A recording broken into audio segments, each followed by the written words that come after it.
Pernahkah kalian melihat kondisi bangunan yang retak seperti ini? Atau jalan yang retak seperti ini? Atau bahkan jembatan amblas seperti ini?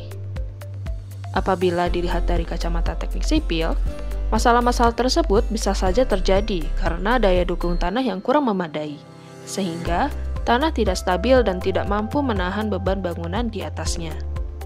Oleh karena itu, untuk menghindari masalah-masalah seperti tadi, tanah yang memiliki daya dukung rendah perlu diperbaiki sebelum digunakan untuk pembangunan. Ada banyak jenis perbaikan tanah yang bisa dilakukan.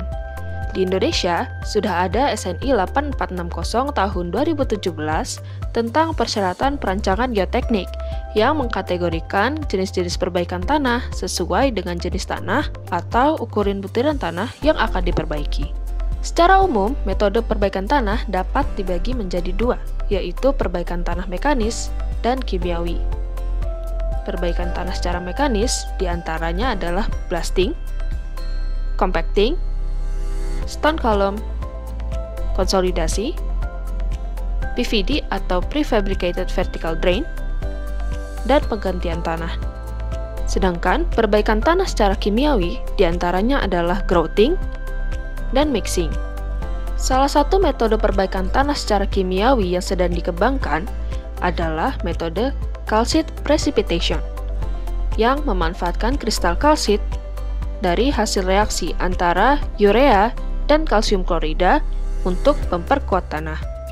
Soybean crude urease calcite precipitation atau disingkat SCUCP adalah metode calcite precipitation yang memanfaatkan enzim urease pada kedelai.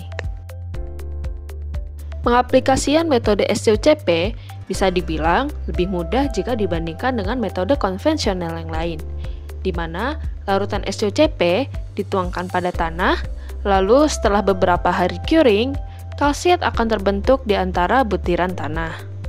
Alat dan bahan yang digunakan dalam pembuatan larutan SCUCP yang pertama adalah timbangan, lalu grinder, stirrer, glass picker, saringan nomor 400, mold, tanah, reagen berupa urea dan kalsium klorida, kedelai dan aquades. Prosedur pembuatan larutan SCUCP. Hal pertama yang dilakukan adalah menyiapkan bubuk kedelai. Apabila kedelai masih dalam bentuk biji, kedelai dapat dihaluskan dengan grinder, atau bisa langsung memakai bubuk kedelai murni yang dikomersilkan.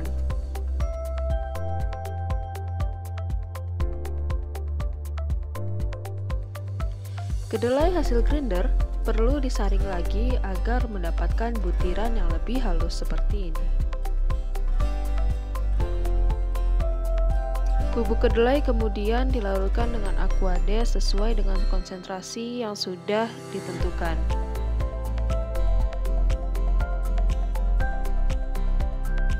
Untuk mendapatkan larutan kedelai yang homogen, dilakukan pencampuran menggunakan magnetic stirrer selama kurang lebih 10 menit.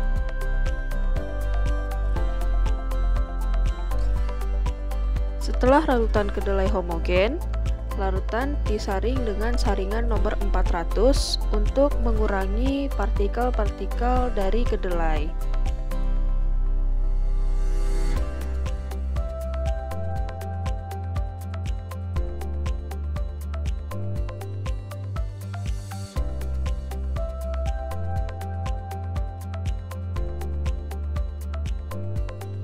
Inilah larutan kedelai yang telah tersaring dan siap untuk digunakan dalam larutan SCUCP. Hal selanjutnya yang dilakukan adalah membuat larutan reagen. Pertama, urea ditimbang sesuai dengan perhitungan yang telah dilakukan, lalu dilarutkan dengan aquades. Setelah itu, dilakukan pencampuran dengan magnetic stirrer kurang lebih 5 hingga 10 menit. Hal yang sama dilakukan untuk pembuatan larutan kalsium klorida, di mana kalsium klorida ditimbang sesuai dengan kebutuhan atau perhitungan, lalu ditambahkan dengan aquades dan kemudian dicampur lagi dengan magnetic stirrer selama kurang lebih 5 hingga 10 menit. Setelah semua larutan siap, takar larutan kedelai sesuai dengan kebutuhan. Pada gelas beaker lain, campurkan larutan urea dan larutan kalsium klorida.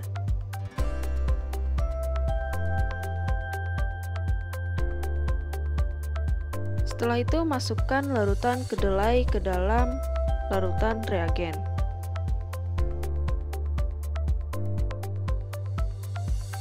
Homogenkan kembali larutan menggunakan magnetic stirrer selama kurang lebih 15 hingga 20 menit.